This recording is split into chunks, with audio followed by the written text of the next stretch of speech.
Is that through there already? Yeah. They might complain that it's in their eyes, but It's not up there. it's fine. I mean, it's not any. I mean, the lights are brighter than the actual projector. So. Yeah. Cool. Well, then, techniques.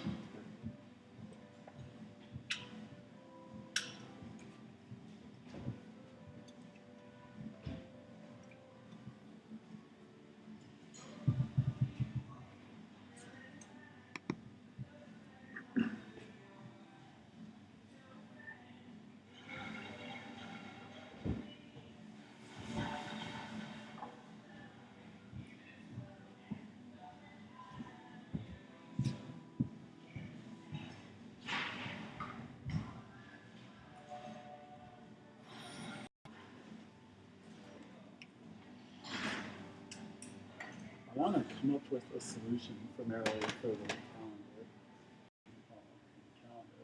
And like, that is stressing her out, Yeah. but like not being like, what do we do this yet? I don't know.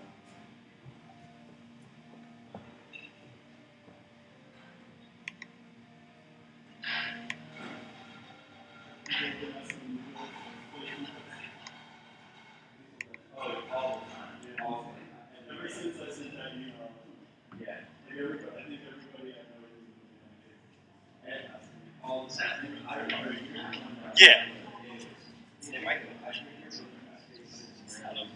It's fine. I mean, it's not any. I mean, the lights are.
Hello?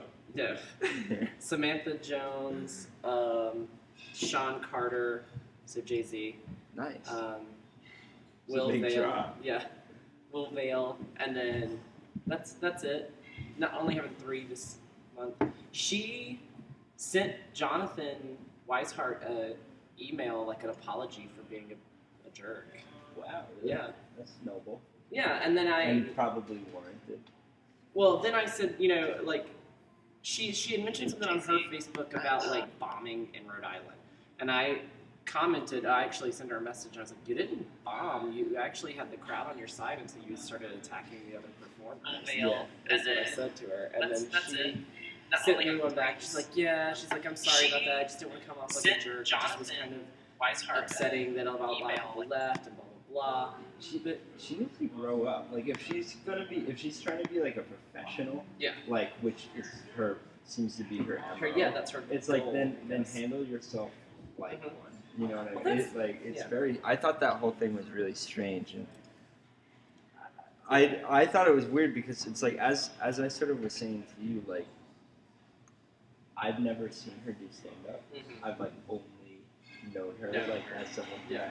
my hometown, so I was just kind of like as that was going on. You Yeah. know? But it wasn't like her stuff wasn't that bad. It wasn't the best stuff in the world. Yeah. It wasn't that bad. It Yeah. just it turned sour when Yeah. she started But anyway, so she sent him a message, and then I messaged her, and I was like, oh, I heard you sent Jonathan a message. That's really nice of you. You know, that shows. I was like, that's just really nice of you. And she's like, yeah. And she's like, my friends in Boston said I should have never apologized, but I just felt like it was the right thing to do. And I was like, okay, well, good thing you didn't listen to your friends, because it was the right thing. Yeah, your friends in Boston, that comedy, comedy or jerk whatever. world. Yeah, it sound like fools. Right. What else? I was gonna say something else about that situation. I completely forgot. The video for that show isn't up yet, and Hannah's slacking. So I think it'll be a good one.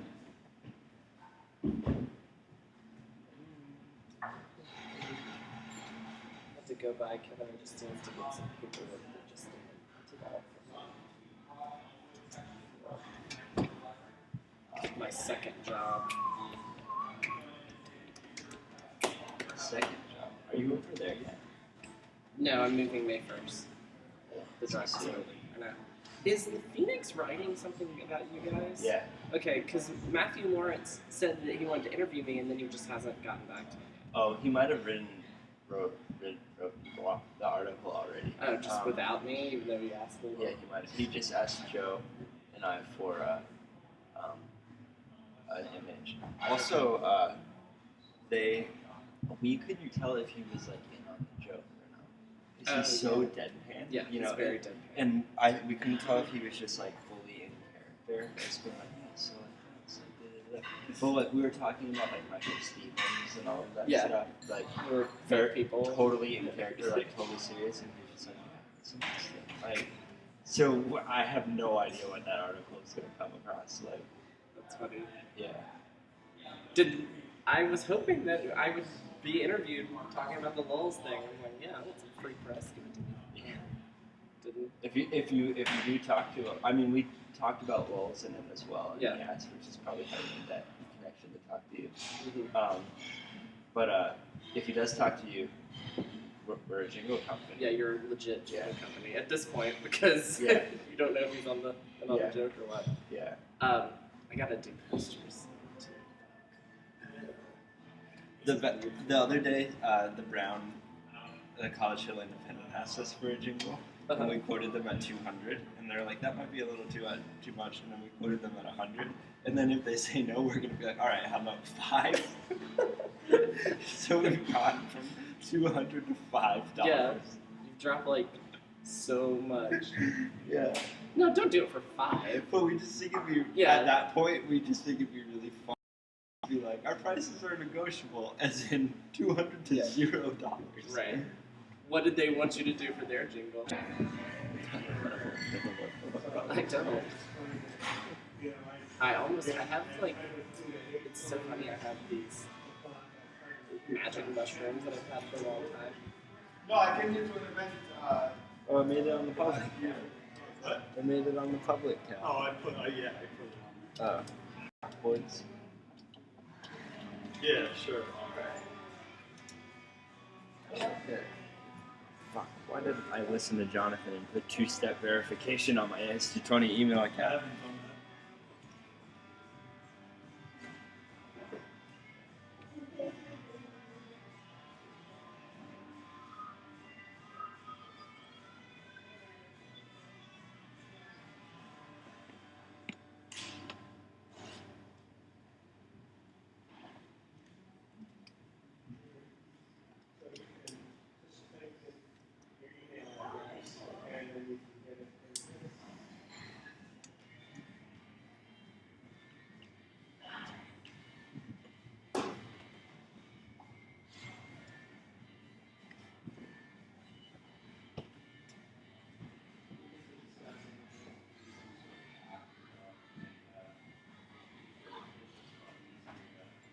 There are some I try not to use them because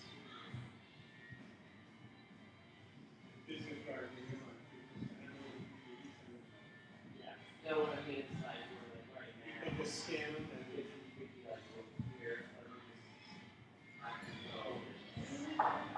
Well, I'm still sort of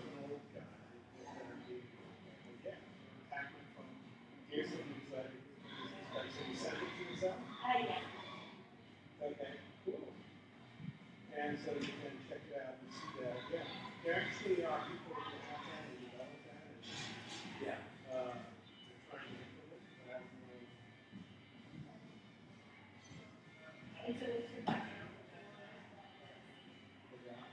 Well, back when dinosaurs still roamed the earth, I was a journalist. I worked with all kinds of media. I worked with the media. What's short some of those times.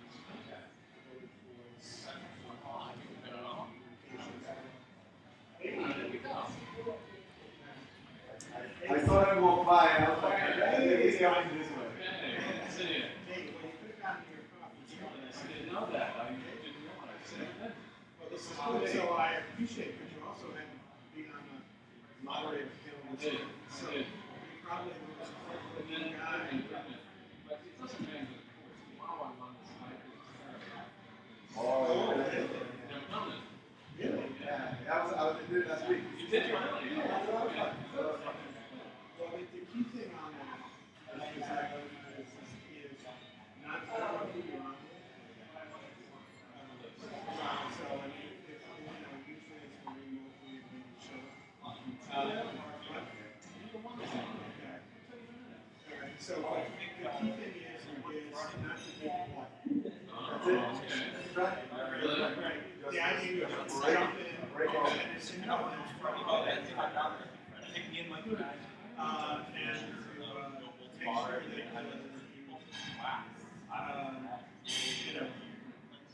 it's really about what your messaging is. For example, carry. I was heard that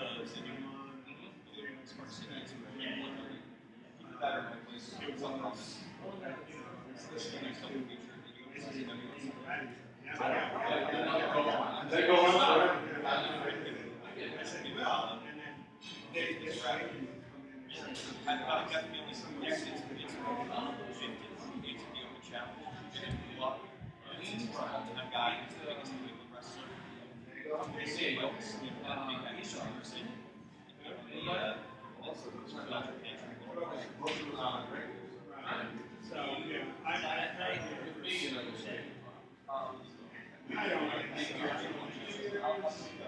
don't think hey, listen, right, and the other thing is that if you're like me and you always have to see your ass, have somebody who you know Really? Get started last week. well, because I can said, when he came in, I can arrange it. I was asking my wife, CEOs of all hospitals. I didn't talk about that. Yeah, we just start right on to that small businesses, and small businesses questioning them about how. So you had Babineau and Heath and Belcher and How were you able to Oh, Are you okay with all those guys? You know, okay? The fire pit over there. Yeah, okay. And then he was trying to pull on and outside out gross. And they got real pretty hard about stuff, which is good, but there's still the basic economics equation of health. Still, until you really talk about the externality of the market and have really good, they dance around it. So there was a lot of good stuff that came in, but once again, I guess there was out there. Because the ground is so awesome. Speaking of this, we all sort of took turns as candidates for governor. Yeah. And why did they do a good job? All that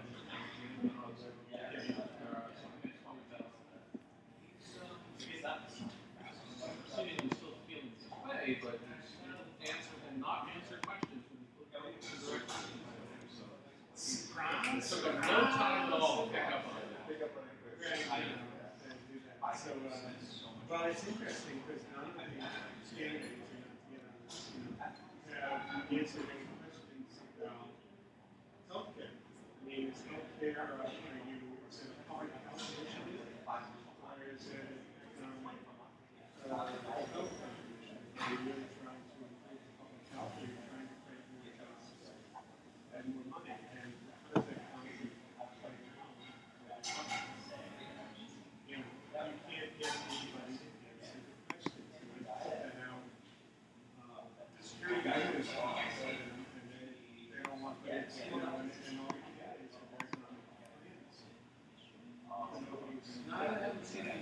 won't see it, and most of it is, well, the health exchange costs too much money. But compared to what? Compared to what? But it wasn't what?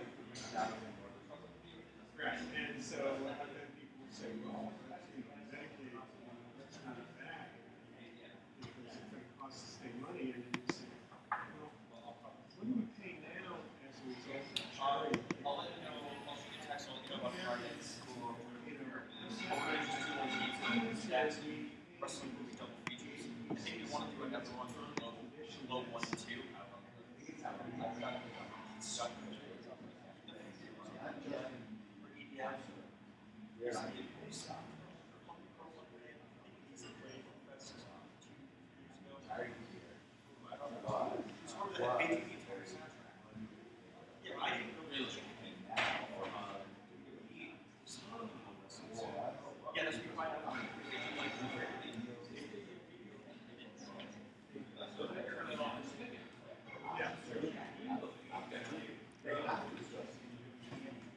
Hi there. How are you?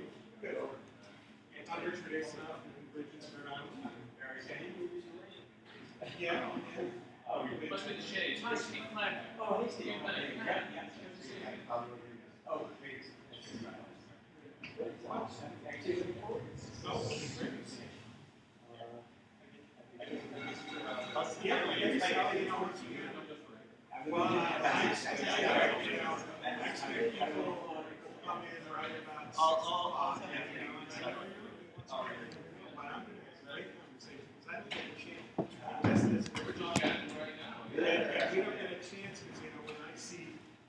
When I see all these guys, hey Phil, how are you? All right. I see. I came from.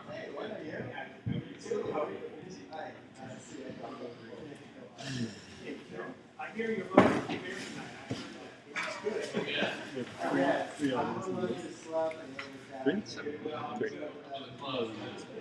So I think it's great that, so, I see Amlo and we're at it. Like, you doing this couple weeks, and we don't get a chance to talk.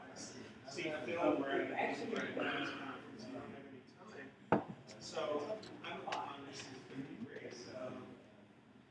And I think that there's a real, we're right at the buy-in the proto getting sold. I like your question. What advice would you give to the new owners? I don't have so many numbers for my phone. Which one is actually? For Rick? Yeah. 3 different numbers. I forget. I must have given my cell number out Yeah. when I first started working here, and I just forgot that I did. Because I get random text messages on a Saturday or Sunday from this strange number, and then it always turns out it's Rick. And I don't respond. I never respond. What the fuck is? Yeah. Because it's never a question that identifies as an AST20 related issue or something. But it's always Rick messaging me. Yeah.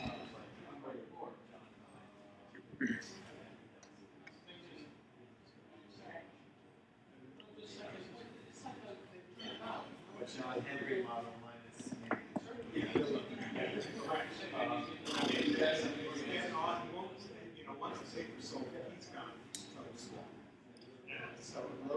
I gotta stop booking events above and beyond my job. I decided. I just really Oh, yeah. like doing it. And I don't, plus I don't have the time to do it. exciting just to hear. Oh, to stop doing it, you're saying? Yeah, I booked that show on Friday, the Swords. Yeah, yeah. The one this Friday? Yeah. Oh, I was wondering who booked that. I mean, it's a good show, so it's cool that it's happening. But Just I really I enjoy watching it. And these are bands I want to see. you don't enjoy I just the don't work want behind to do it. the work. I think if I didn't work here, 'cause I feel like Yeah, because you used to book programming here when you didn't work here. yeah, and I had free time Yeah. to do it. Yeah, I feel the same way. Where I very seldomly, despite being approached about it all the time, book to show a show together here. like from like a promoter, I guess, standpoint. Because it's so much work, and because I do that, like if I'm playing in my band, like I'm doing that anyway for that stand, and like can't just do it for fun. But if I do it, I normally end up doing it at Psychic because it's so low key, and like I don't have to worry about so much stuff. But it's like the one weird thing about the meeting was like Marilyn really about Is he there? you had left because we stopped about like that has to have stuff getting overlaid and Psychic. It seems to me like we have this policy that like you can just go there and do it like it understands the space and stuff like that. So like I understand that. But it's like who cares? Like just leave it open. You know what I mean? Like let it just be. If that's what it is, that's what it is. The only reason is why it's bothersome. It's like she can't do it.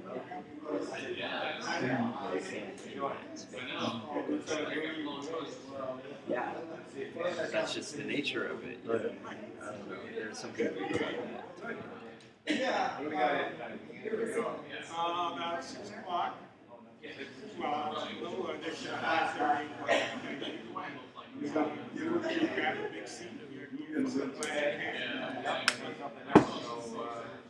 I feel like the couple times I have booked stuff here, since I've been working there, I feel conflicted. So I guess it's my own like mental problem. It's like, am I like using my power, the power of my position to like promote my show more than like That's what you gotta do. So you know and in like, fact I haven't. So like my shit has like. This is like the first show I booked here that actually made it into my own like print calendar. Yeah, or whatever. exactly. Because like I was just like, oh, I can't do that. But that's like, but I hate having because like I am very shameless about that. You know what I mean? Like if I'm doing an event here, I'm going to use all of the channels that we have to like promote the event. Like I'll print the stuff at the print shop. I'll like ask to put it in the newsletter. I'll do the blog post about it. I'll send it out to like the listserv. Right. Well, like this tonight, like I just put it on the front page because nobody had fucking updated the front page in like a week. Yeah. So I was like, well, whatever. Why not? Yeah. No, but like I'll do that all the time, and like I would feel bad about it, but every time I have played here, there's never been less than 100 people. You know, like that's like the bottom line, Right. and everyone appreciates having that activity in the space. So it's like, in theory, if we were doing that all the time, if like everyone utilizing the space for promoting in such a manner and utilizing those channels, we'd be doing really well in terms of like attendance for the space. Yeah. So there's no reason to feel bad about it. You know what I mean? Actually, I think I stopped sort of feeling bad about it because I put out like the first like whatever event newsletter that we had talked about today, and like half of it was my events. Yeah. Because I sent like everybody saying I was actually intending to send it out last Friday. So I said, everybody send me yours, whatever you want, and like I'll write it up and lay it out. Yeah, you'll do it. Yeah. Send it to me by Thursday. Yeah. Rick did, Neil did. She didn't, so I was like, well, I guess the 2 events I'm doing it at the performance space are going in it. Yeah. I don't know, dude. I get frustrated. I feel so weird though. I don't know what it is. I think I like her as a person. Yeah. Too much. Because like if like Rick does that shit or whatever, or You'd be like, anybody else, I would fucking like call them out on it. But The second floor, like, that's the thing about like, ooh, what to do? But that's the thing about Rick. There's water. Even if you So, don't like in it, terms he's of good at his what's job. here, And like good at what he does. So it's like it's so easy to work with. It's borderline impossible to work with. you can say whatever As you a want. person. You know, And that's what we're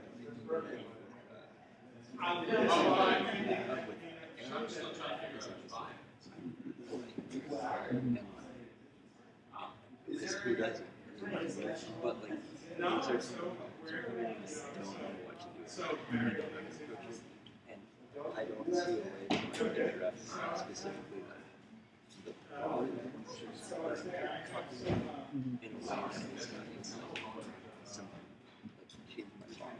Right. My kids are things that seem so obvious to my camera things. The way the space is. I was going to. But like, there I see her point and acknowledge that very clearly today. That I'm sure but it's going to be just as much work to figure out what the space looks like. Yeah, that after one. that. Right. Yeah. How to not become like Warwick Bar and Grill and stuff. While having an honestly, like so. But it's just, like every time there's a conversation about program, lots of ideas, lots of things, and it's just like it really kind of does have to like know what we're making and accountable for the performance of the performance.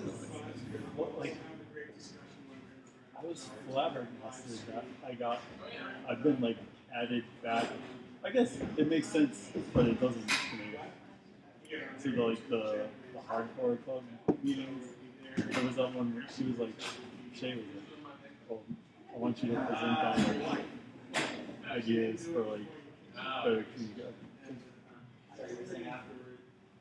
Like 4 times. Like, I did it with Bert, I did it with Shay, I did it in a meeting that you and I guess I never did with you, but whatever. But then we've with talked like about it 4 enough different anyway people. that Yeah, it doesn't like, matter. that's why in like that meeting I said, well, I've like presented this a couple times now, but You know, my sense is it's Yeah. every time even if we're talking about, I don't know what the actual program is. I think it's a big problem for organization. I think there's all sorts of things that are digital actually that people don't know about. In terms of New York. Yeah, I mean that's the thing too. Like it's just like the not wanting to do it. I don't think that she like anything that could be considered in addition to what she does or like a deviation that are place seems to just like like not like it doesn't get considered because it's not like status quo. I don't know. The other part of it is Jennifer. I don't know if she. I think she probably, to be fair to her too, she probably doesn't. Like I know probably the only time that Bert talks to her is like when there's like some crisis in his mind. I mean, she probably doesn't feel like any pressure. Like otherwise, That's so. what I'm saying. There's no accountability for Right. Because I mean, I know I deal with it too. Because like one week it's like, wow, we gotta figure out how to promote the space and then just you're get more left people alone in. And then the next week I like try to follow up, and he's like, well, you know, what, it's an intensive space. Nobody, you know, can't expect that many people. It's like, what? Yeah. Yeah, exactly.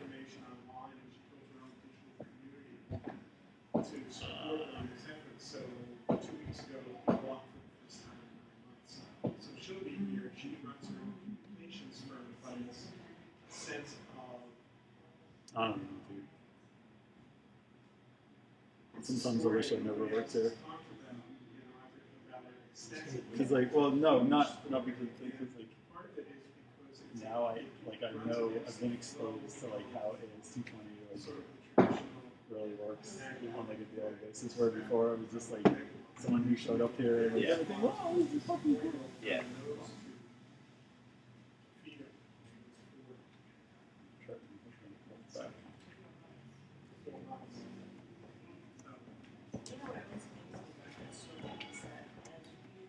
Yeah, the biggest concern that I have, if we were to pay out, is like, if we keep booking the space the way that we like, there's all the things we could do if we didn't do that.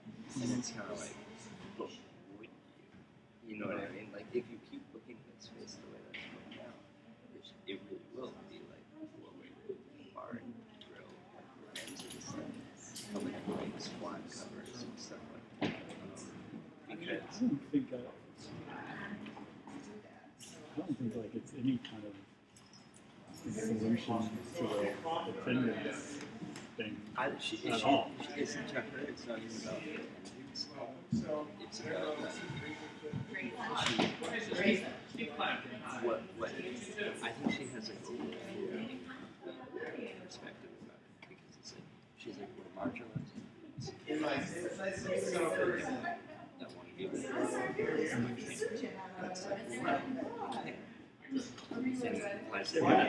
They do. We're saying to their DJ, like, you can't play. You know what I mean? And then she's like, Hey Dave, Yeah. can you get a small table set up here so that Rachel can put some stuff out? Yeah, I figured out one part. Thanks.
but like, I was like, so there, in all of our conversations, we never once discussed it. So like, that's about people can't feel marginalized. Still couldn't do what's the difference? Like, we can't just play recording material. Well, you're and live performances and conversations and stuff like that. So I was like, so it's become like, so are we going to get a mechanical license too? Because that's a lot more expensive than all the numbers you present. You're just talking about the live aspect. Because the hip hop stuff, like, that's a mechanical license. It's not a live license there. And so it's like we're talking about like all these things and stuff like that. But I think it's like she's saying the way that she was phrasing it is like I've made it like they've made it very expression appropriate. And it's like it's called sampling. You can do that. What we don't allow is the tracks and like that's not even what you so it's like it's just a laziness of not wanting to like pay that attention. Education. Oh, like that culture don't care about it. It's like we just can't do that. You know, like so it's just like a lazy response. And there's like no energy behind it. And the way that you worded it is like we like I forget the analogy, but it's like it seems like it was created because we should paid these people, and so we like raised the flag and then decided what that flag was Right. after the fact, kind of. And I completely agree with that. Like, Yeah. workshops about freedom and fair use. Oh yeah, it was just like justification. Mm-hmm. Or maybe that was, I mean, maybe some people like had that in their heart, but it was never conceived or executed. Yeah, exactly. Or we've never made it a priority, like to put staff hours in to do that. Or like that could be one person's job if they wanted it to. So I mean, so it was just kind of like, and the thing that I can see is like, yeah, if you think it's a more productive conversation to talk about rather than the same old conversation about what it would look like. Let's have that conversation. You know what I mean? Because I think that's interesting too. What would my space look like if you got a policy? Policy. So how do you justify being on some sort of basis? How do people do stuff for no legal basis? You know what I mean? So I don't know. It's really, it's always like a very nuanced and interesting conversation.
I'm about to drop so much money to go see the replacements in Boston. They're playing in Boston. Where? At that big, what I used to call the White Person's Festival, the big like Boston College Festival. Oh, I'll show you the pre-sale link. So that turned up. Yeah.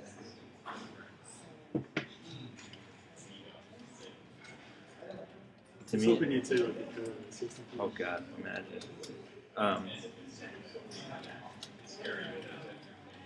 I can't help it. Like regardless of where it's going to go, you know what I mean? Yeah. They can be open. No, I understand.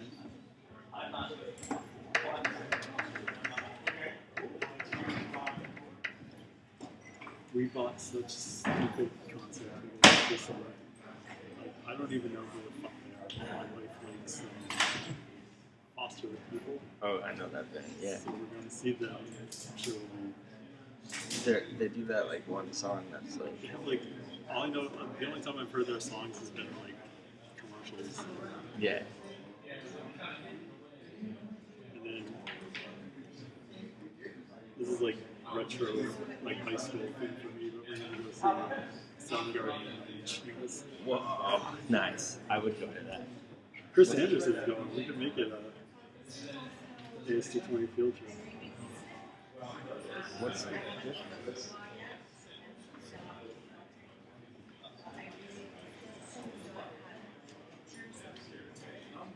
What's the difference between like a VIP ticket and a 3-day general admission ticket?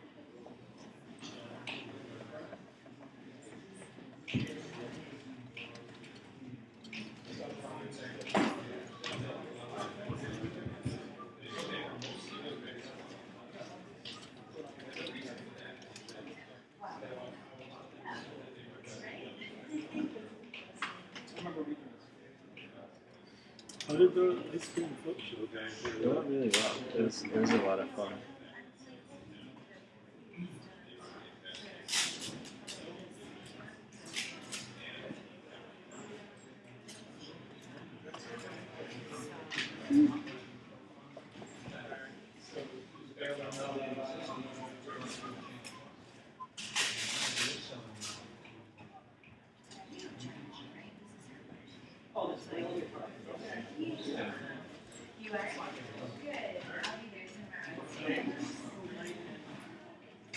How much is it to go?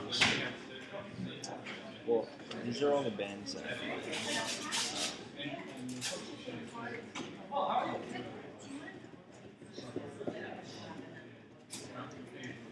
like, to me, it's worth it just to see Nas with the replacements from the hotel.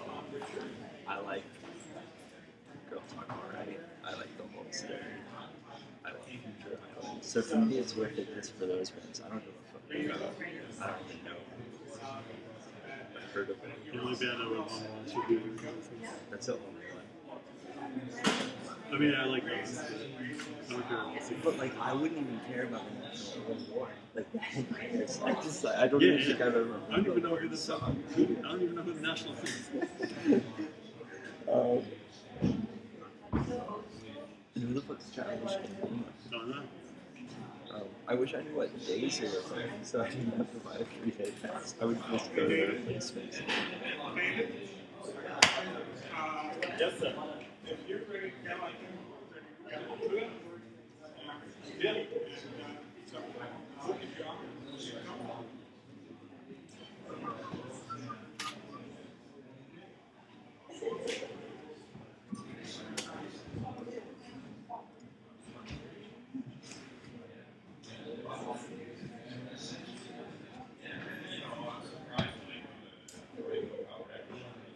Testing 1, 2, 3, 4. All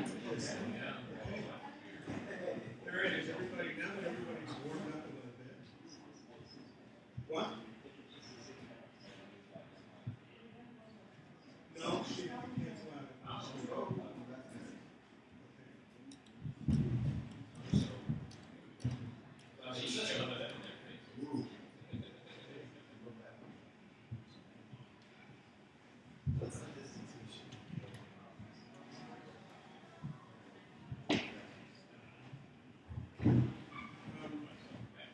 First of all, welcome everyone.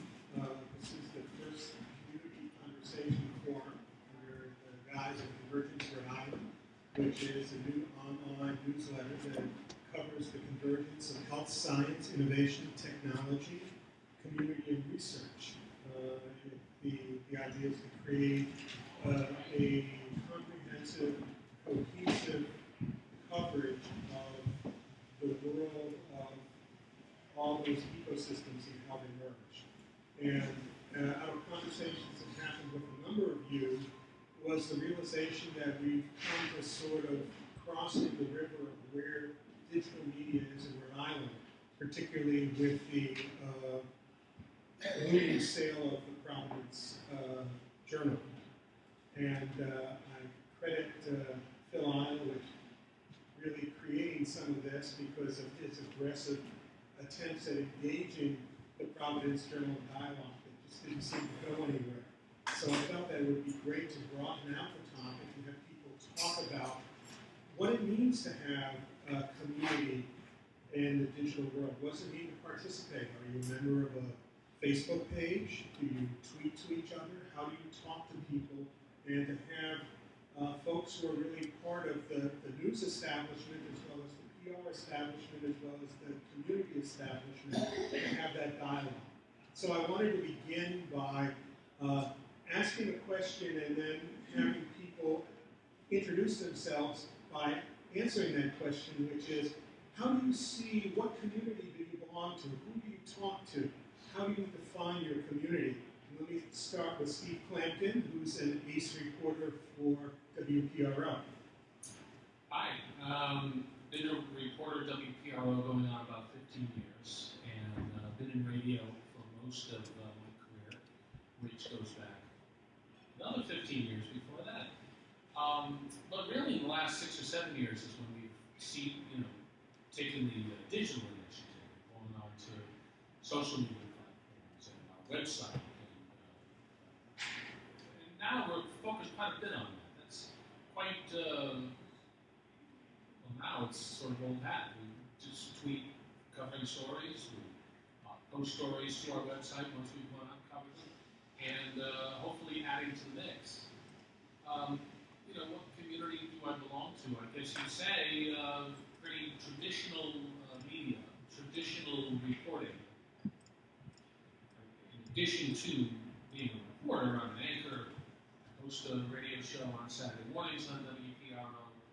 It's a conversation piece where we talk in short takes on a raft of different subjects, 7 or 8 different subjects a week. My first priority and first responsibility is to do news for the radio. We do news hourly, twice hourly, and so we're out covering whatever we think is important that needs to be covered and people need to hear about, and sometimes things that people want to hear about. So I hope that gets you started. Yeah, well, it does. Bill, why don't you jump in? Bill Ostendorf, who's head of Creative Circle Media, and has a long history. Long media history. It's getting too long. I'm not looking at it. I was managing editor at the Providence Journal for a long time. I worked there for 13 years. I worked at other newspapers prior to that and have degrees in journalism. I now run a consulting firm that advises media companies, trains journalists around the world. I've redesigned about 500 newspapers. 2004 we started a software company, and now we host about 100 media websites, and I've designed and built about 250 websites around here, including Convergence Rhode Island, but also Providence Business News, the Rhode Island Catholic, the World Beacon, and the local papers that we've redesigned, including like Newport, Bedford, Providence Journal, of course, Valley Breeze, and the Rhode Island Catholic. So I travel around the world training journalists and redesigning newspapers and trying to help newspapers survive. They really don't, so it's hard to save them. And I'm pretty. Can I coach a little bit? Yeah, they are. It's like I often equate it to trying to talk a dinosaur out of a tar pit. And you say to the dinosaur, "You got to get out of this tar pit," and they say, "No, it's nice here. I like it here." And you say, "No, you're sinking," and they say, "No, I'm not sinking." You say, "No, it's really bad. Grab the rope," and they say, "No, it feels good on my feet." And it's just very hard to get them to move. There's reasons for that are not simple, but the whole process of being a newspaper is a difficult thing, and it's hard for them to stop being a newspaper for a moment and think about the future. But in terms of communities I'm connected to, I think all of us have a lot of communities. One of my communities, of course, is media people. Like Steve, I talk to a lot of media people all day. I talk to our clients, I talk to media owners, I talk to other editors. But I also belong, I live in Seacon, and Seacon is a very undercovered community. The East Bay newspaper is pulled out of there, the Providence Journal pulled out of there. Nobody covers Seacon. It's almost impossible to find out what's going on in Seacon. And so there's a real void there that I feel a need to fill, and that might be one of my next projects. I also feel a real sense of community to, the place I went to school, I stayed very close to that, so I feel I'm part of that community. And I'm starting a blog soon, because I'm late to the game on this, so soon I'll be blogging like everybody else, inventing my opinion, and moving the airwaves or the internet with that. So I'm not a big fan of social networks and don't participate in them that much, which is kind of bad for what I do. But I think newspapers have been really dumb to embrace social networks as much as they have and turn their pages over to Twitter and Facebook. Facebook won't be here very long, and where will they be? Anyway, so that's kind of my communities. Let me move on to Pablo, who is one of the premier doctors in the area. He's also the head, the titular head, I'm not sure how to describe it, of Latino radio in Rhode Island, and has worn a lot of different hats. So I'm curious to see how you define community as different from everybody else. Well, good to be here. First of all, I'm not a journalist or a media person. I'm just a doctor. I'm a gynecologist who ended up getting involved in a number of situations in my life, in my career. I've been around for 30 years. I was involved with the Atlanta Project dates in the 80s when, you know, it was a real crisis, epidemic. Then I was involved in the plan for 24 years as medical director, so I was involved in abortion health issues. And I now have my own group that delivers about 1,800 babies a year, so it's a busy group. But as life was going about, I got involved in radio about 10 years ago and formed a nonprofit Latino Public Radio, where I host a show every day out of my office, which is called Nuestra Salud, and it's it was supposed to be a health show, but as time went by, like it always happens to be, we got involved in politics and and all sorts of things. So we had to change the definition of health to include physical, mental, emotional, economic, political, and social health. So in essence, we talk about anything. We talk about anything in the show. In terms of community, I mean, I'm obviously Latino, which the radio station is Latino Public Radio, so most of the shows are in Spanish, and we also have two web pages, one in English and one in Spanish, and I'll talk a little bit more about that, you know, during the discussion. But it's pretty schizophrenic being in Latino media these days because of the adoption of English language by second and third generation. By third generation, Latinos speak mostly English and actually prefer English. So that's a good challenge for Spanish only media. As long as you're not on television doing novelas and doing the sports, which always gets a lot of audience. I think that I'm also part of a community that is interested in promoting human rights, reproductive rights, economic rights, social rights.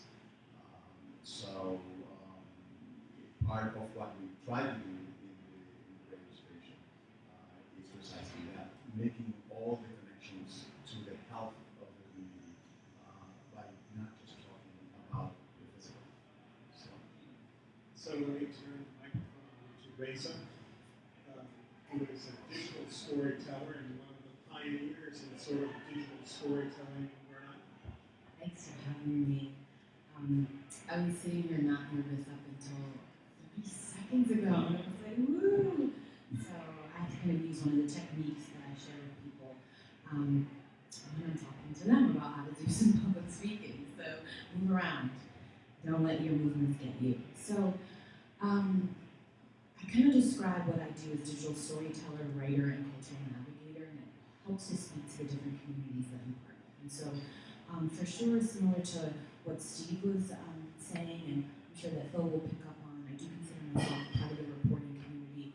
I go out to different community sites, events, people's homes, talk to people one-on-one, do research, and write thoughtful pieces directly or with analysis involved. So I do consider myself sort of part of that. And my journey really into doing that work digitally came almost as soon as I started the work as a reporter. I did start in college. I graduated from URI. My major there was Africana Studies. And so one of the things and experiences I had as a college student was running a radio show, and that really became an opportunity for me to learn how to use this academic area of Africana Studies in a way that was marketable, was potentially employable, and that made sense beyond just the college sphere. And so soon after college, I began doing freelance writing and reporting, and sort of joined the rhythm of some of the freelance community members who are here. I'm also definitely a member of the arts and culture community. Some of the folks I recognize in the audience I know specifically from those pockets and from those spaces. And so one of the areas, both in terms of academically looking at Pan-African music, and then also just personally looking at music, it's a big part of my life. I'm a former musician growing up as well, and so a lot of my early reporting and a lot of the areas that I cover over and over again have to do with music, multi-ethnic sort of spaces where music is happening, and arts and culture. In the interview with Phil, I talked about being part of the Black Twitter community, and I think that's a way, to kind of fast forward from Africana Studies in 2003 to this area, this work, this academic field, this way of life for some. And so basically that means that, and to kind of wrap up, what I'm doing as this Rhode Island member of the Black Twitter community is I'm taking the different conversations that are happening internationally and nationally, having to do with all different members of the African community all over the world and here in Rhode Island, and making those conversations happen, bridging those communities and that community as well. So Phil is the person who's somewhat responsible for getting this whole conversation started. He has a presence on Twitter and is pretty good about expressing his opinions on Twitter, even if they don't always show up in print, and clearly has probably, it's hard to tell, I look at him as having a fresh view of the world of Rhode Island that's different. So how do you see your community, Phil, and where do you see it going? Well, I'll just start with a brief intro. Currently the news editor of the Providence Phoenix, which is a job I've had for about a year, but I was a freelancer there for about 5 years before that. I've done a little bit of other print media freelancing locally, wrote a little bit for the Providence Business News, and actually wrote for the Jewish Voice and Herald, which is its own community for Richard once upon a time, who definitely gave me one of my early breaks. Quick side note, one of my first cover stories was a story I wrote about a new market circumcision device called the AccuCirc, which Richard gave me the green light on, and still a career highlight. So my communities. That's probably a reason why I'm no longer that editor. For some reason that article is not online. I've read it many times. Communities. Well, how did I answer that?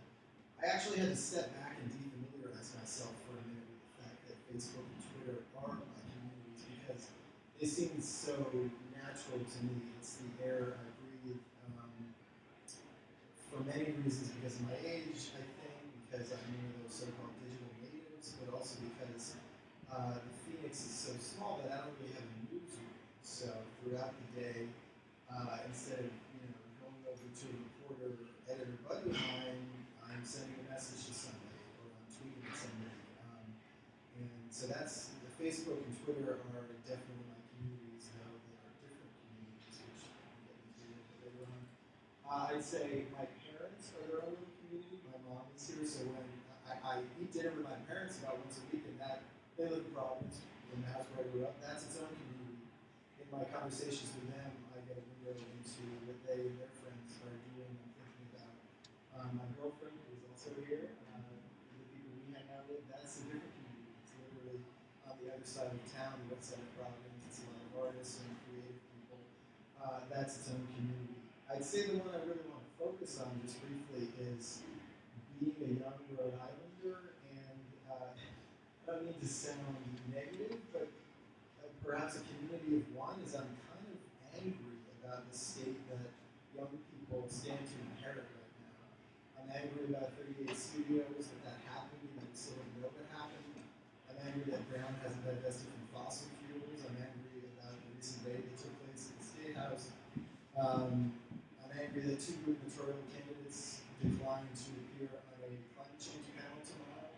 One said he had another speaking engagement, the other hasn't responded to my inquiry about why. I'm mad about some of the, I'd say, seriously dusty and outdated ideas I see being exchanged on the Providence Journal editorial page, and I'm certainly not quiet about that. So in general, I think the theme here is just ticked off about the state that I and people my age are in line to inherit right now, and not really thinking it meets the standards that I think it can and perhaps should. Nancy Thomas is sort of a connoisseur of social media. She runs Tapestry Communications and also Tweety Butler, and has most experience in the communications world, and probably has a little bit different take on some of this than everybody else. So, Nancy. Thank you, Richard. A little bit about me. I'm a native Rhode Islander, and born and raised in Pawtucket, Rhode Island, went to Providence College. Worked for over 22 years for the American Heart Association, doing science news and fundraising news and patient stories, and helping people feel comfortable standing on a stage and telling their story about surviving heart disease or not. And so this is not the side of the stage I'm usually not most comfortable being up there. Left there, and I feel like I have to fully disclose, I was Vice President of Communications at Landmark Medical Center for 3.5 years before the big poof up at Landmark. And it was a wonderful position, opportunity to truly serve the people of Woonsocket, from everything with an incredible open heart surgery program that was unsustainable to basic health care for a community that doesn't transport itself to Providence. It truly doesn't. A community very much in need. So I was also part of organizing patient groups up there, which is always my love wherever I go. So after that happened, I thought I would consult for a while until healthcare kind of, got itself back together. And I've been here about 8-9 years now, full time with Tapestry Communications. A lot of my clients are in the healthcare field, also the arts, and in Pawtucket, the arts marketplace Pawtucket for the 3rd year that we're doing that.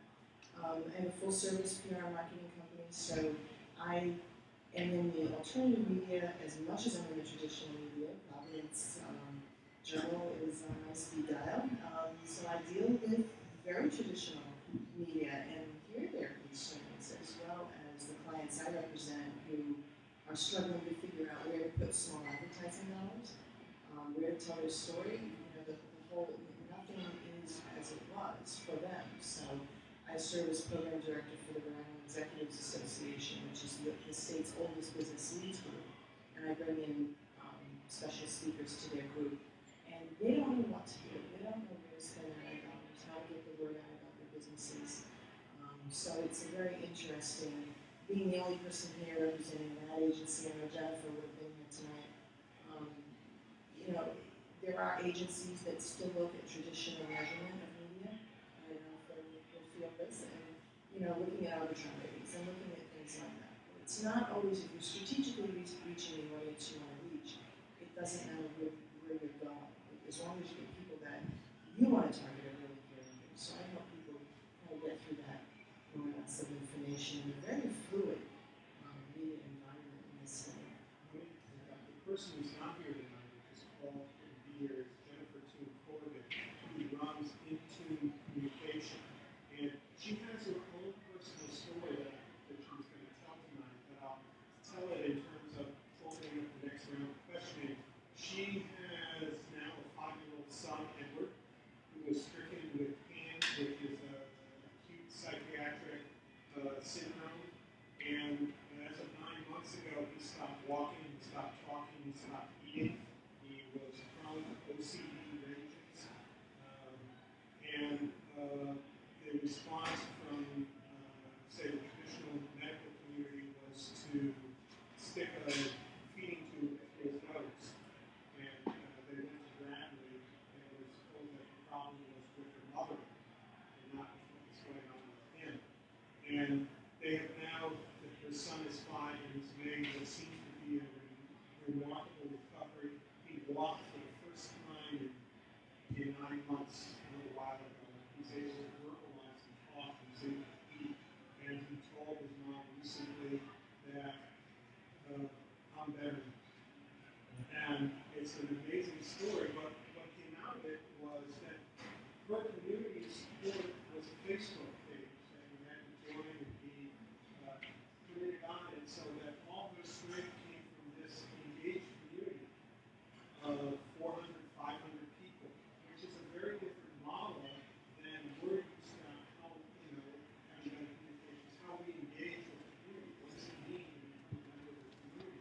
So in this world, and clearly the politicians and the newspapers are part of that, the next question is, what does it mean to be a member of the engaged community? How do you participate? How do you get to speak out, given all the noise and also a certain amount of corporate control that, whether Facebook is here and what's happening, how easy it is to organize those types of communities now, and what's happening with Twitter in terms of whether it would be like some alternative media was co-opted way back when, and how you compete against the larger economic forces to become an engaged community and demand, as still does, that the candidates actually answer questions about climate change.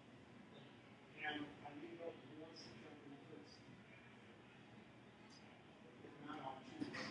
Working as I do probably for the biggest corporation here, represented here, which is cumulatively like 600 plus stations, they leave us alone. Our marching orders are just go out and tweet, just go out and tell the story in a digital form, in addition to on there. So it's a supportive kind of thing. And I think they feel that it's all good, that all of the forms of coverage in media all come together. I'm thinking about, and I can't remember his name offhand, someone here will remind me, just a couple months ago, a young boy from Louisville who has leukemia and got the support from police and firefighters from far and wide. And this was all came together on Facebook and on primarily Facebook. So, we're seeing some really significant changes. I just want to raise one issue that's in the news today. New York City Police said, what a great idea. Why don't we get people to tweet about how great the police are in New York City? And they came up with the hashtag MyNYPD, which immediately was co-opted by the folks who had done Occupy New York and people who had issues with the police. So their Twitter feed, the hashtag was flooded with pictures of police beating on people.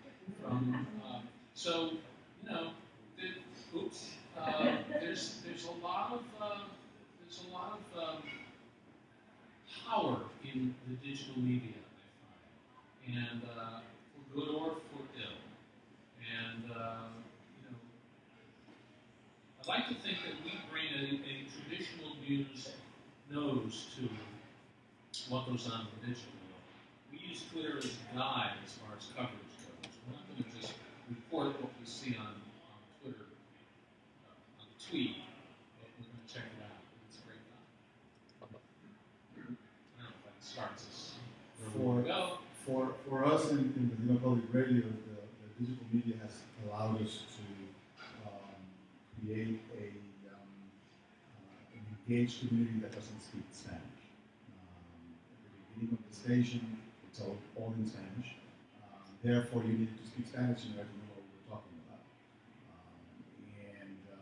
Since we began our Facebook page and our Twitter page, we have been able to engage the English-speaking community in Rhode Island much more than we had before.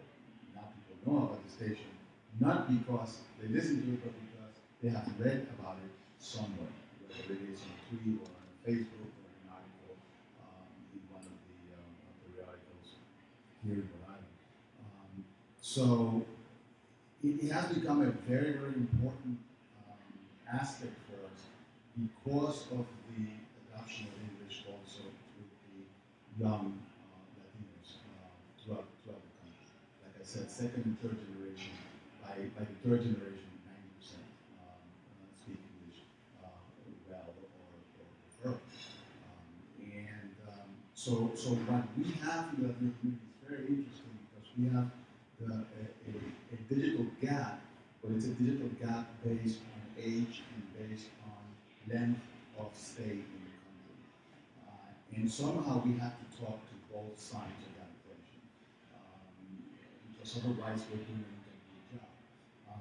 And the digital media has allowed us to do that by in essence translating or giving summaries of the shows that we've done in Spanish by writing them in English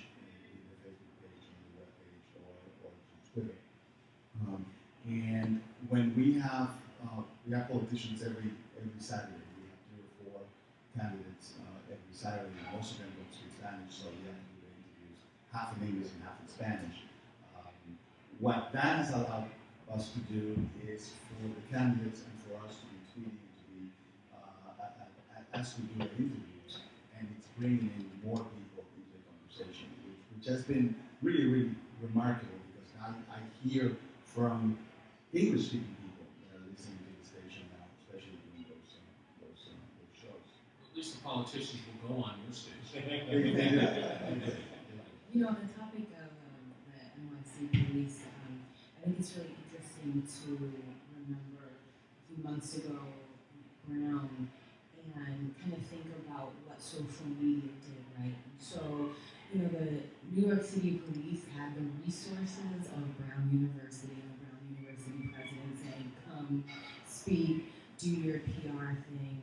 And as far as we know, it wasn't really a huge open process for all students to be able to weigh in on whether or not you should go. And we see that there was we see the reaction, you know, these students, gay students, whatever you feel about it, there was a clear reaction and a clear group of people who said, his spin on this stage isn't really appreciated, and there's a lot of spin happening. You know, you open it up to Twitter, you didn't have to go through the Brown University president. And that's a really great thing just in terms of the New York City police and, you know, the constant sort of, you know, PR campaign that just has to happen from the New York City police doing what they're doing. But yeah. I got the most YouTube hits ever that I had gotten from the video of that when they shouted down the police commissioner at Brown. People were just fascinated with this. Steve being the guy who's seemingly everywhere was the guy. Literally, I think the first video of that I watched was from Steve, so credit there. I would almost just briefly challenge the premise of the question, what has the digital world changed? For people my age, it hasn't changed anything. This is what we just grew up with. You know, I remember signing up for Facebook when I was in college, and I think, and I'm not saying I'm at the cutting edge, I don't use Snapchat and any number of other things anymore. Right. Is there a story? No, there's no story there. But I would just say that for folks my age, it's just the natural thing to do that. If you have a project you want to tell people about or raise money, oh, it's a Kickstarter. You don't have to explain what a Kickstarter is to anybody. If you want to get a petition going, you know, change.org is like, you know, it's just, it seems totally normal. I'll just give a quick anecdote. I went to a wedding this weekend, and being the procrastinator that I am, I bought the gift hours before via an online registry and had it sent to the guy and gal getting married, and that was like the second time I had done that. And you know, physical wedding registries don't even really exist for me. It's like you do it online.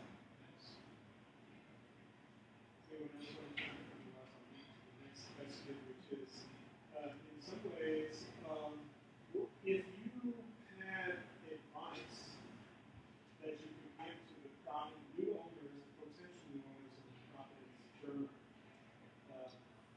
which is a statewide paper, what would it be? Hire Bill. Great advice. That's good advice. Oh gosh. You look at me out there. Well, I Phil would certainly chime in. I think Nancy would too. Probably something Steve. I'm curious because we're sort of at this age where all the big corporate media is trying to figure out what to do, and they're still wrestling. Just in short strokes. I think what we've all found, those of us in media have found, is content rules. Content is king. And I think if they could be more supportive of the actual reporters who go out and report news, you know, we've heard this for some years about the Huffington Posts and the compilers of the world. What do you call it? Aggregators. Forgive me. I just drew a blank there. Well, yeah, but you know, that only goes so far, and particularly if you're going to make your homes on a local basis, you got to be out there in the trenches and you know, go check it out. To put a little context,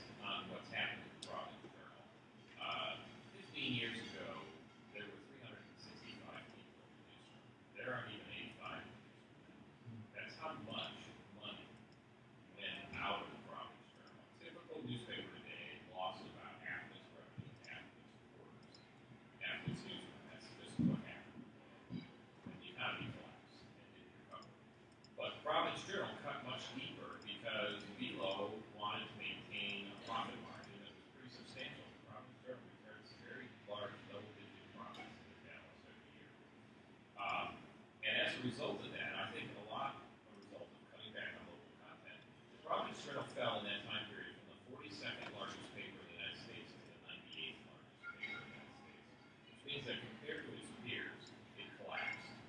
And they really mismanaged it. I have tried to advise a couple of groups that were trying to buy the journal locally, and I told them I thought the journal was a great opportunity because it's been so mismanaged. If you just reverse some of those things, you can probably recoup some additional revenue from the paper. Unfortunately, two groups I work with probably don't have interest or the money to finish the process. But if I were advising the Providence Journal, their website's terrible. That'd be the first thing.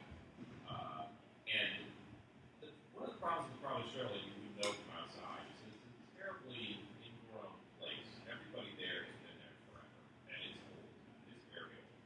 And they don't bring in new blood. I was the only manager brought in from outside that anyone could remember when I went there. And so most of the people don't have experience outside the Providence Journal. So the next thing would be to bring in some outside people and some fresh people.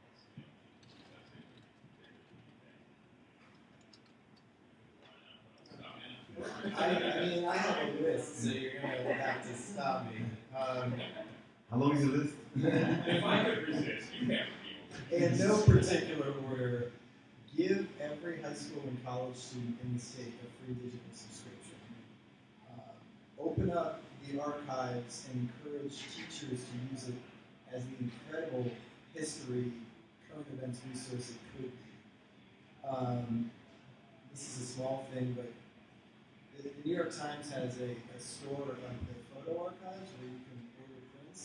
Providence Journal has amazing historical photos. They could, I think, get people excited about them. These are all ways to get people excited about them again, or to sustain that excitement for people who are so excited about them, which I am. They could do that. Every once in a while, they'll try out a slideshow with just amazing historical photos of the island. The editorial board, you can go to a page online where you see a lineup of the photographs, and it's just painful. It's old white. I call it the old white guys club.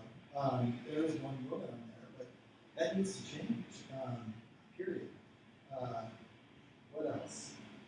The San Francisco Chronicle, I hear, has an in-house incubator, I guess inspired by the local tech scene there. They decided it's time to kind of start-upify themselves, so they, I guess, kind of pluck reporters away periodically and force them to go to this kind of startup boot camp for any number of weeks where they're just kind of being immersed in this new digital social media startup world, and theoretically they come out refreshed and energized and thinking in new ways. I mean, that's a great idea for the Providence Journal. I totally agree about hiring new blood, particularly young blood. Well, yeah, I think all of this is kind of under that umbrella. People came in, we looked around the room at all the managers in the room and said, good grief, whatever you do, don't put those guys in charge. It's absolutely fair.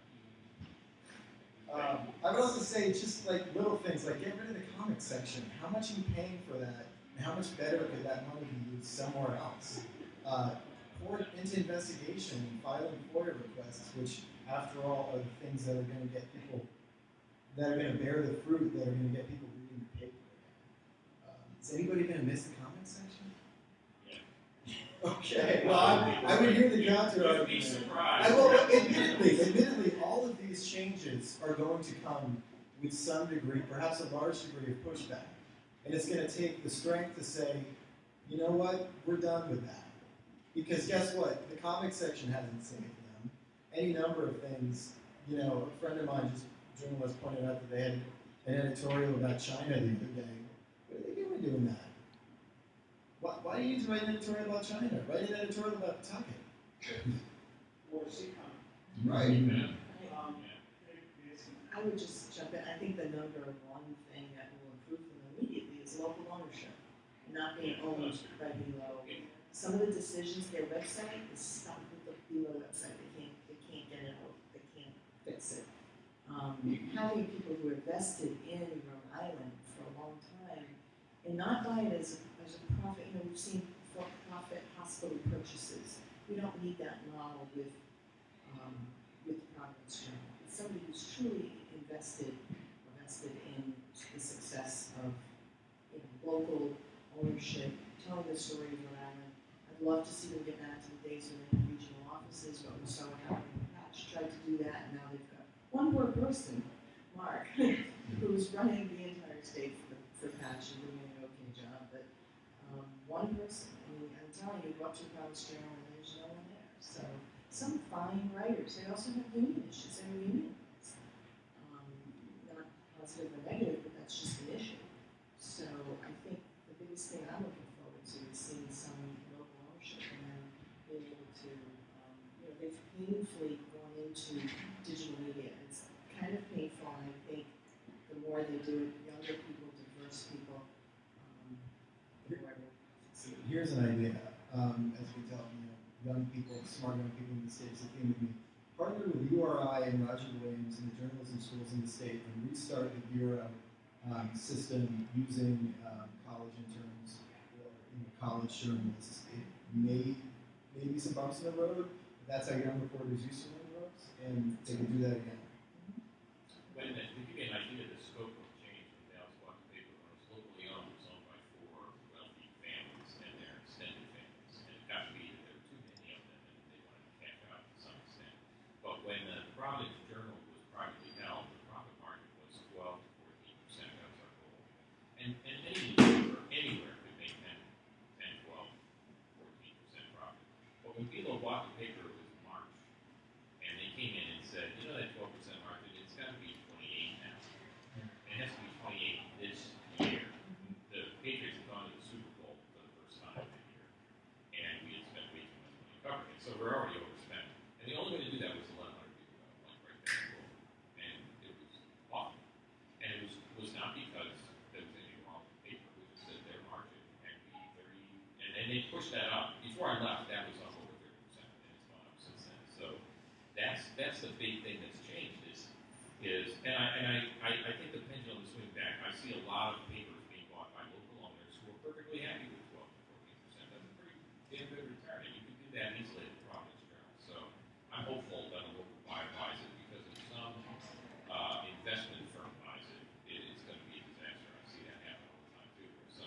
What they do is they raid the place and make a huge profit for a short time and then sell again for nothing, but they've already done it.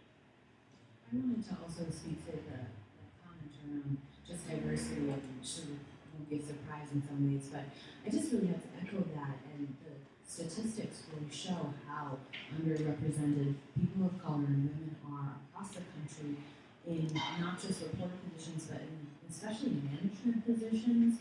And so again, like to your point, you can't get to a management position if you don't get a start. And so it's kind of a little bit of a self-mutilating machine. I'm making something up because you don't hire younger, you're not, so there's definitely a problem with diversity. And also we're naming a lot of names in this panel, and so I'd like to name a name too. I weekly watch A Lively Experiment every Sunday, and the reason I bring that up is because I see that in the Providence Journal. One thing that's in common in terms of these spaces that we're talking about are longer forms of journalism and spaces where more analysis can happen. And so on both of these spaces, and again, I watch A Lively Experiment where I just have more time to multitask with TV these days, and so there are never, except for occasionally, I think I've seen you on there, Pablo, besides that, there are rarely people with color, and there are also, it's just sickening. I mean, I watch weekly, and the thing is that we're talking about State House politics. The State House is located in Providence, which is the second largest city in New England, and it's certainly super diverse. And also, just in terms of wanting to paint the picture of, again, multiculturalism and diversity. So Pablo and I can sit up here and be people of color, but I have a friend who told me an anecdote about a situation. She works with children, and there was an African-American child, girl, and a Latina child, and there was some sort of teasing happening. And at some point, the Latina child was called a slave or something, and she said, "Excuse me, I'm not African-American." And I thought, well, the idea that the transatlantic slave trade didn't hit the Caribbean and didn't hit Latin America and didn't hit South America is wrong. And the absence of color in these spaces mean that I can't work with Pablo to make sure that we're having a conversation about the African and Black experience in Latin America and in Rhode Island and in Pawtucket and in Central Falls and in Providence. So, these are really deep issues when you're talking about an absence of people of color. And one news story, a couple news stories about a shooting does not analysis make. And I'm definitely tired of the communities that I represent. I'm very tired of only having spaces to have what you expect of us broadcasted instead of alternative voices and mainstream voices coming together. I think editors and managers of any media outlet in the state have to look back and relook at the census data frequently and ask themselves, do my ranks and do my stories, how good am I doing at reflecting this right now? You can't ignore the numbers, nor should you. Isn't that the whole point? To represent and serve the place where you are? I don't think the Providence Journal, in particular the opinion page, because I pick on them, does that. And I would agree with that. I did a story this past week with Convergence about this wonderful event, the Sankofa initiative in the West End, where they're putting together 10,000 square feet of community gardens. And I'm sure the only person who covered it in this room, there was no radio, there was no TV, there was no news media there except for me. And the reality was that that time, at the same time, there was all this news coverage about the new innovation fellows, about food and design, and how wonderful that was. We got front page coverage of Providence Business News and the Providence Journal. And here was the real innovation that was happening in a neighborhood that was really a community event, and they can't get the same airtime in terms of what's there and the importance of what's going on. There's a real, in a sense, divide that happens. So, not to toot my own horn or doing that, but it's an important issue. And an event like that doesn't just happen in the context of, oh, isn't it like wonderful that innovation is happening? That's happening in the context of health disparities and health equity issues that are affecting communities of color. And so you have like ridiculous high maternal, high birth rates. Help me out, doctor. You know what I'm saying? Like ongoing sort of pieces. So again, like these things are not just happening. And so if you don't have somebody who's like, there's this thing going on, I don't know if it's important, but it might be because no, did anybody get shot, or like is the governor speaking there? No, then we're not going to report on it. Well, then you're not going to report on the health disparities and health equity issues. And I'll give you a good example of this. This is an article that appeared in the Providence Journal 3 weeks ago about the Annie Casey Foundation study on achievement by children throughout the country. And the title was that, that 11 children are doing better and whatnot. Inside, in the third paragraph, was the fact that Asian and Latino children were second from the bottom in the entire country in terms of achievement. I thought that was the most important news of the whole article.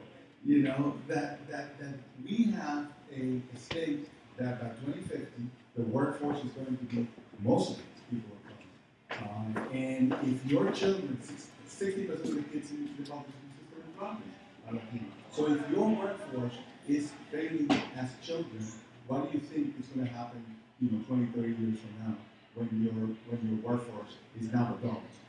And those are the kinds of thematic things that segregate and marginate population. The Providence Journal sometimes thinks that the only thing that they had to do was just translate a page into Spanish, and that served the purpose of serving Spanish speakers. Well, speaking of community, what I want to do is probably more conversation is I wanted to open it up to the community out here to engage in questions that you may have with the panel, and the panel will really go at it yourselves some more without me necessarily being the person who's directing the conversation. Go ahead. Yeah, I'm actually really curious about the issue of ownership, because that also, I think that really gets to the heart of it. When I was heavily involved in Occupy Providence, and what was really exciting at that time, and I think the only reason why I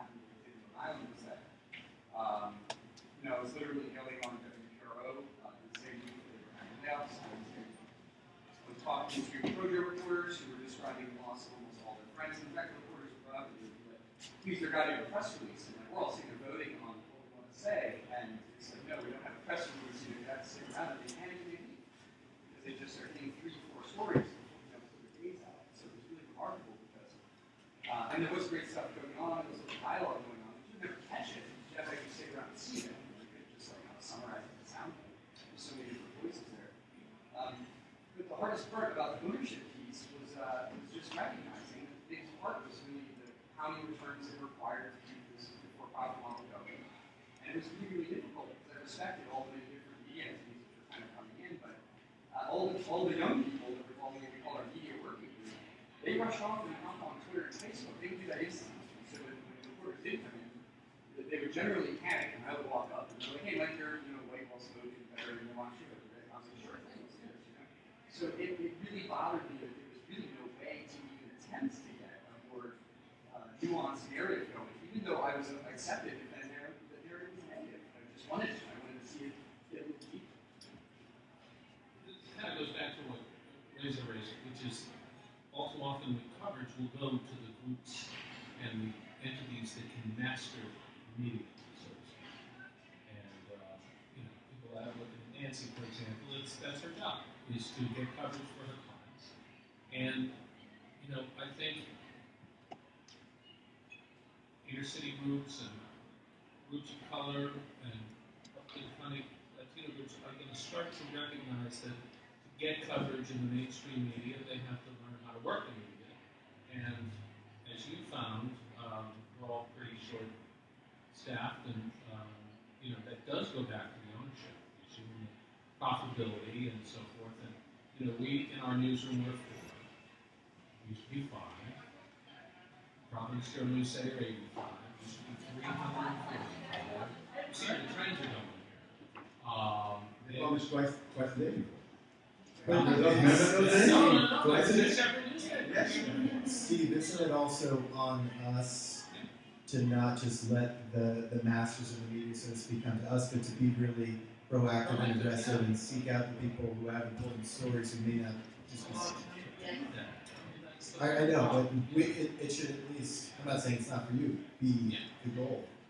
I just want to ask, show of hands, does anybody subscribe to the physical newspaper anymore? So that's a handful of people. It kind of surprises me in a way that doesn't surprise me, but I'm taken by the fact that here we are debating the fate and the future of the Providence Journal, because really it's the straw that stirs the drink journalistically in this state. Remains that way, even though you have this growing digital form that, some can name some TV stations, for example, seized on it and tried to supplant what the journal was doing by, really making an aggressive effort to become a digital platform that can be your go-to place for news.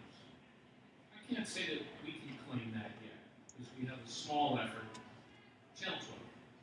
Let's talk to their website. A fabulous job of getting as much on their website as possible. A lot of it is a kitchen sink, but there's a lot going on there, a lot of in-depth stuff too, that are keying into new forms of digital media. So, whether or not the Providence Journal lives or dies speaks to more a psychic feeling in this state than an actual news center for this state. As Bill puts it, they're going away. And they're in a deep, deep fade. Forgive me, I get struck by lightning here. They're in a deep fade. We're starting to see other forms start to rise. I don't know what the tipping point is, but this week, nationwide radio revenues outpaced newspaper revenues for the first time ever. I'm not saying we're a really healthy radio, but I think it speaks more to the failings of the newspaper industry. Buddy Cianci did a great observation on the air the other day. 8% of Rhode Island subscribes to the paper. That's shocking. 80,000, 85,000 circulations, something like that. There you go. Out of a population of 1 million. So take that for what it is. I can just add, you know, the clients, and I do a lot of pro bono work, causes that are very near and dear to my heart. But you hear, you know, I remember the client said to me the other day, well, I'll give you the information, you can write a press release and push the button. I said, what button am I pushing? Send it out. But they don't understand, and the media's changed. I mean, the way I approach the Phoenix is very different from the way I would approach Apollo Station, the way I would approach WPRO, the way I would approach the Convergence Journal. And so there's not that, you know, that old way of doing things, and I'm older, so I remember that way of doing things, and there was a way There used to be one. you sent things to print, you sent things to radio, you sent things to television, and now we have digital. That's really changed. It's not, I do customize, I don't send out one press release to everybody. Everything is customized, and that's maybe why I'm effective for my clients, is that I look at what does this media, you know, what does this media's goal, what are their interests, what's going to get this story. So I think a lot of business people, a lot of community people have no idea how to reach. You know, they pick up the phone and call the news desk at the journal, and they don't know what else to do. Maybe they'll call a talk radio station. But you know what you're talking about is something that goes counter to the concept of big community. What has happened is that we have become segmented. You know, we have, you know, this Twitter feed, this Facebook, this group of people, this Facebook group of friends that talk to each other. And newspapers used to be the place where the entire community talked together. Shared experience. And nothing is coming up that I've seen that can fulfill that big community sense that we really need. One of the objects of Convergence Rhode Island was the model was based on people sharing the product and going out to their networks. And the hardest part for me, I can get the CEOs and they buy into it, they understand it, but when I talk to the corporate communications folks, they're still working on the scarcity mode. There's never enough to go around and report the information. You only share little bits and pieces, and we get them to be more open about sharing, and which is, I think, the watchword of the digital world. You go out there and share as much as possible, and that is runs counter to the way that people are pressing that button and getting the responses, and they're getting the responses, they just push that button hard. The word paywall comes to mind. Yeah. I just want to take an example of a client, and I'll try to make this really short, and some of you may know her. Her name is Joy Feldman, and she has written a book called Is Your Hair Made of Donuts? Now, it's a children's book. The whole thing about this book is to impact children in schools and in homes and what they eat, and how to have children and families eating healthier foods. Part of her shtick, if you would, was a hat that was made right here with a Milner in Rhode Island of donuts planted on her head. And I looked at the hat and I said, that's it. That's all I need. Right. And we were above the masthead, name a newspaper, we were above the masthead. We had every mayor in the city, in the state, wear the hat. It's the government didn't wear it, but the Education Commission Award, and on and on and on. Mayor Grebby, Mayor Abadija, Mayor Tavares, all of them did. And it was amazing, but that's what I needed to move a very serious story about how children are eating in Providence and statewide schools. But she was brilliant in that regard. You'd be amazed what will catch on in people's imaginations. And so sometimes we just don't know, until we know. I mean, that story went viral. It was all over the United States. By the end of the day, the AP picked it up. And it was a hit. But behind it was her opportunity to tell the story, and the social did like crazy. And from whose side of it? I was this PR person. I would not have said to put that. Yeah. Go ahead.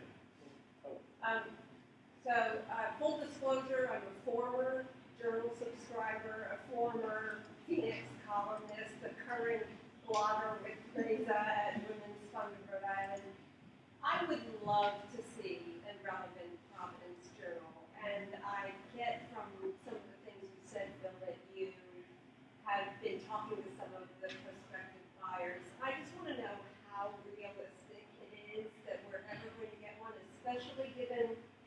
Jumo's profit margin? Like, what are they going to be willing to sell it for that's going to be realistic for a local buyer? Well, BMO needs cash, so they're going to sell it. It's going to sell at a deep discount. I imagine between 20 and 25 million, which is nothing compared to what it's worth, really. But they really need cash, and they need to get out of it. And they're not going to have a lot of buyers because the chains don't want to buy a paper that has a union newsroom, and even more important, a union advertising department, because both those institutions at the Journal have to kind of be broken up for the Journal to become relevant again. It's not really against some of the people who are there. There's a lot of talented people still there, but when I go around the country training journalists, I'm trying to teach a new kind of journalism where, the newspaper covers. I put up a circle that says news, and I said that's the vision of what the paper is to the newsroom. The vision for everyone else is this big circle that's called life, and then this little circle called news. And the newspaper has to learn to cover the whole circle, And so we have to attack photos differently. We have to attack stories differently. We have to put people who otherwise would never come up in the paper. And it seems so obvious. Just go so I teach reporters, go where you've never gone. Go to a community you've never gone to. Go to the bowling alley. I mean, they just don't get out. And they go in these narrow corridors of political, circles that they operate in. They're not conscious that they're leaving so much out. They just don't know what's not there. To the relevance point too, I think if I were, giving them a pep talk on not this would ever happen, on when they just been purchased, if that happens, they need to put their pride aside for a minute. And when you think about relevance, forgetting whatever notion you have with the Providence Journal, okay, who is relevant right now? Who's getting the traffic? It's BuzzFeed, it's Vice, it's Gawker, it's ESPN to some extent, and on and on. And as much as it may make some of the older journalists, squirm, they need to go take a walk. If I were in charge of the Journal, I'd ask Vice, can I please take a tour of your office? Can I please take a tour of BuzzFeed? They're not going to, bring all of that whole cloth into the Journal, but you need to talk to the people who are relevant if you're ever going to become relevant again. Well, my follow-up question was to you, Phil, about, other than slave labor from the Harrington School, will young people read a print newspaper? Not a print newspaper. I mean, well, I say that I work for one. You work for one. Well, will they? I'm not sure that's true. I think that print can engage. It's a different medium, and it can engage people in different ways. A lot of younger people do read print. They just don't read it as often and or as religiously. But again, if you're relevant and if you're interesting, I think you can engage a lot of audiences. People appreciate reading something tactile. Even young people, certainly not as much as I do or you do, but we hear that a lot. I sit in a lot of focus groups, hundreds of them a year, and I hear young people say, oh, I like reading the paper, but they might read their campus paper because it's relevant to them, not the daily newspaper. So I don't think that's a lost cause. I think newspapers will find their element just as radio collapsed after TV and TV. Everything goes down, but nothing disappeared. No medium is going to disappear. That's just not happening. If radio hasn't disappeared, then nothing is going to disappear because everybody says they should trend lines and says, oh, they're dead. No, that's just stupid. Trend lines don't tend to continue, especially not now with everything that's being disrupted. Facebook will collapse. It will because they have to monetize it, and they're the people who paid billions of dollars to own it aren't getting billions of dollars back yet. And when they do try to get their billions of dollars back, nobody's going to like being on Facebook. It's going to be completely editorial. I just want to backtrack for a second. One, I wouldn't hold your breath on Facebook collapsing. It's not happening anytime soon. Seriously. I think it's happening. I'll bet in 5 years it's very diminished. Again, I wouldn't hold your breath on that. I had something like the current Providence Journal in mind when I answered so quickly they won't read print. If you look at Jezebel, one of the Gawker blogs, they just came out with a book, a hardcover book called The Book of Jezebel. It's fantastic. If you look at Pitchfork, which started as Music Junkie, place for reviews. They just started a Pitchfork. I think it's a quarterly, a tactile print thing. I think Grantland, ESPN's kind of long form ring is doing a similar thing where these are blogs that are going into print. And that's not happening accidentally. So again, I think it's got to be the right thing. You've got to do it the right way. Are young people going to pick up the current Providence Journal? Unlikely. Are there scenarios where they may want to? I'm not ruling it out. I just have to confess that I subscribed to the Providence Journal. I get the print, and it sits on my driveway for 3 days until I pick it up. Sorry.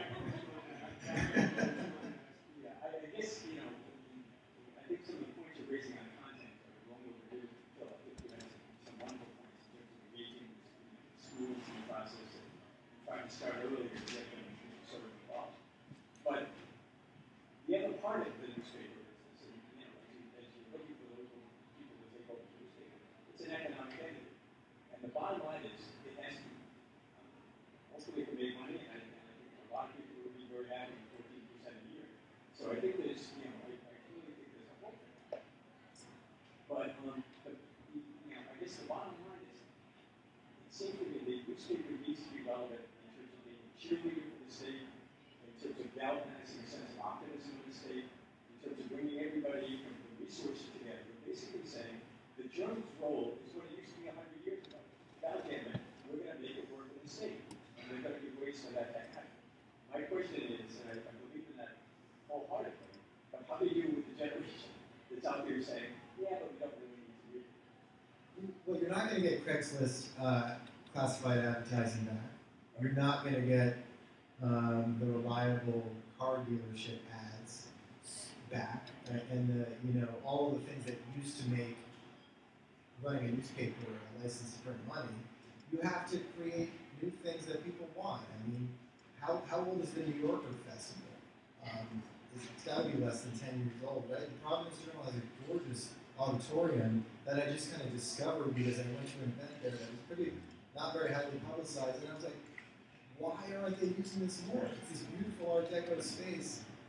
Why aren't they bringing, again, schools through for tourism and newsroom? Why aren't they letting the organization? Well, find a way around it. I know, it's stupid. What? They let you in the journal? They did. I put my name tag in after I got it. Let the organization breathe. I mean, apparently, they were invited tonight. They didn't show up. I feel like we're ganging up on them. They can't even defend themselves. But it was not just, it was both ends of the spectrum. So, full disclosure, but that everyone was invited, and Josh Benton from his part was invited, and they both said no thanks. They knew you picked up. What? They knew. Let the organization breathe, which is vague, but they're starting to do it a little bit. They have this one-day university thing, which I think is they're doing the public occurrences. But maybe they can figure out something to make people. I have a question. What would happen if the Providence Journal goes away and Go Local becomes the primary source of news? We would only read one story a day that was one source story every day. There would be slideshows for everything. Yeah. I disagree with you about classified going away, about all of that. We've had great success in other markets, growing things like classified advertising. You pointed out that your clients, your small business clients, don't know how to market themselves. Newspapers could provide other ways for people to market themselves, and we've developed some that we're now engaging newspapers with, and they're working because they're based on Facebook and Google and things like that. But clearly, newspapers have to integrate, diversify, change the way they behave.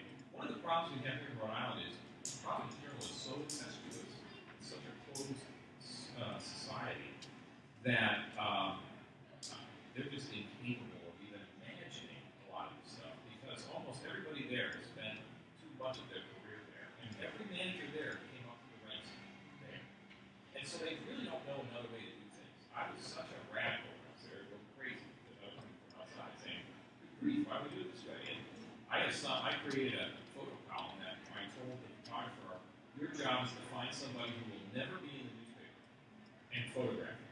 It became one of the most popular things in the paper, and even after 3 years of it, the editors still didn't understand why it was so popular. I mean, it was like, of course it's popular. It's an everyday person telling a simple story about an everyday person. That's interesting. But it wasn't on a beat somewhere, and it wasn't at the State House, and it was just myopic about what news is. And that's really what's killed it. Something Pablo said got me to thinking, it's kind of directed to you. Say they don't find a buyer. Say they fold the newspaper. What fills? Well, you say that. But I mean, say what fills its space? What steps in? Can you start up a newspaper instead? Yeah, absolutely. And guys got a printing press. People are doing it, and they just the Orange County Register just started the Los Angeles Register. Right. So I think it's that's not a community that's not served. Yeah, right. But I think another print entity would fill that. Still need, but I don't think it will, because at some price, something north of 20 million, they're going to say, fine, take it. Because we need the cash, and we don't want anything.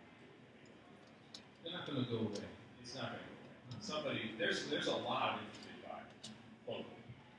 It's just a matter of getting the right group together and the right management together. And I think it will happen probably fairly soon. Just add a voice to the small papers, the weeklies. Yeah, they're doing fine. We haven't volunteers, and we've grown from 2 papers to 5 papers in the last 3 years. So there's a crying need of local communities to be informed about what's going on. And it's very economically viable. Providence and Espanol is growing. I'm blanking on the name of the editor there, but I interviewed him, and they're expanding. They're increasing their circulation. They're increasing their drop points. They went from being a free paper to a $1 paper. They're doing something that's allowing them to grow. Talk about a growing community. Yeah, well, that's true. That's a good community. We work mostly with family-owned publishing companies in mind.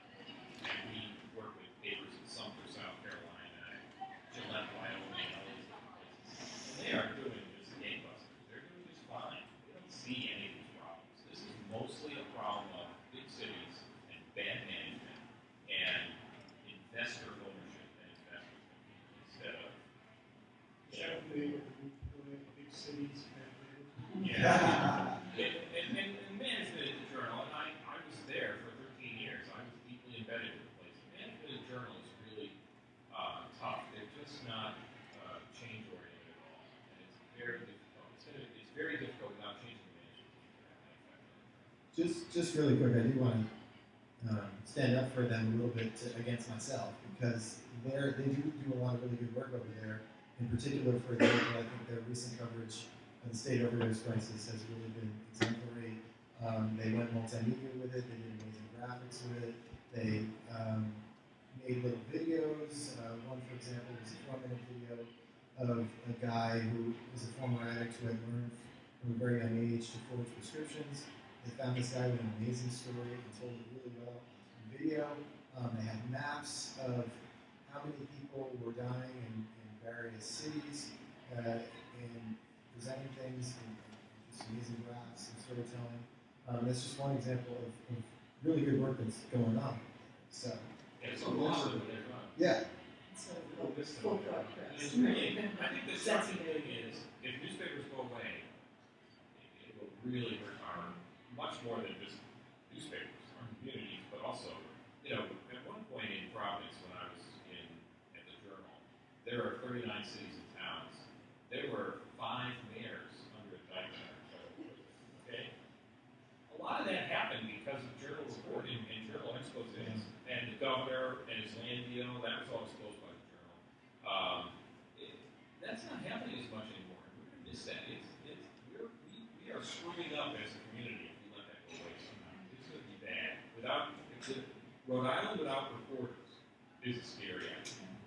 And I think, the Rhode Island newspaper group, all those newspapers that are there, the Valley Breeze that's there, the Providence Northeast, the SO, all of that. I mean, my clients love them, and when you look at sense of community, I was in Cranston, I got a Cranston Herald, I found out about the ones St. Mark's Churches, what's going on over there, and then taking down a building, and a Senate, and publicly about it. And that's where I go to for the local news, but we define community, defining community as our little 1 million people, that overall arching Providence journal that brings us all together on that sense of one community is what's really at risk of being lost. And thank goodness for the car dealerships, which is right now keeping them alive. Look at the advertising, that's what's bringing them in. So. I want to go back to the earlier question about Occupy and also Steve, your response. Sort of, I feel I was in an interesting space when some of the Occupy activities was happening, as I had sort of built a history here in Rhode Island of telling undertold stories, and particularly paying attention to marginalized groups, groups who were particularly impacted by unemployment, and I remember as an interested and informed and ready reporter going out there, not to cover it because it was Occupy, but because that was my beat, not because it was popular in New York City, but because that was my area, running into sort of blocks in terms of not working at the Providence Journal and not working at WPRO, and so there being a value judgment on whether or not, and this is a bit of my interpretation, so I say that, but it seemed a value judgment on whether or not I was worth spending what little organized efforts around media there would have been. We spent it on trying to get Providence Journal there and trying to get WPRO there. So just no one's sort of perfect. I also want to bring it back around in kind of what you were saying, Nancy, in terms of what you were saying in terms of resources. So, again, it's so easy to say that a PR or marketing group is just kind of making everything shiny and nice. But again, in a limited resource space, if Steve can't be everywhere, there's got to be some kind of way in which he and the reporters at WPRO are getting tips and leads on something different or a new story. And so that's sort of like the, for the jaded activist who isn't interested in traditional marketing. It's not about traditional marketing, it's about just making sure you're reaching your reporters and having your voice be heard. And I just wanted to say about the reporters piece and about the newsroom piece. Again, it's so important to diversify because of what you said, Steve. So we don't have time, there are limited resources. I feel like a common refrain that you hear is sort of like, oh, I was walking out of my house. And that's sort of something that so many different talk show hosts at WPRO, there's sort of an anecdotal quality and a sort of, I'm a taxpayer or I'm a neighbor, and so this is why this thing matters. But if your neighbors look like you and the people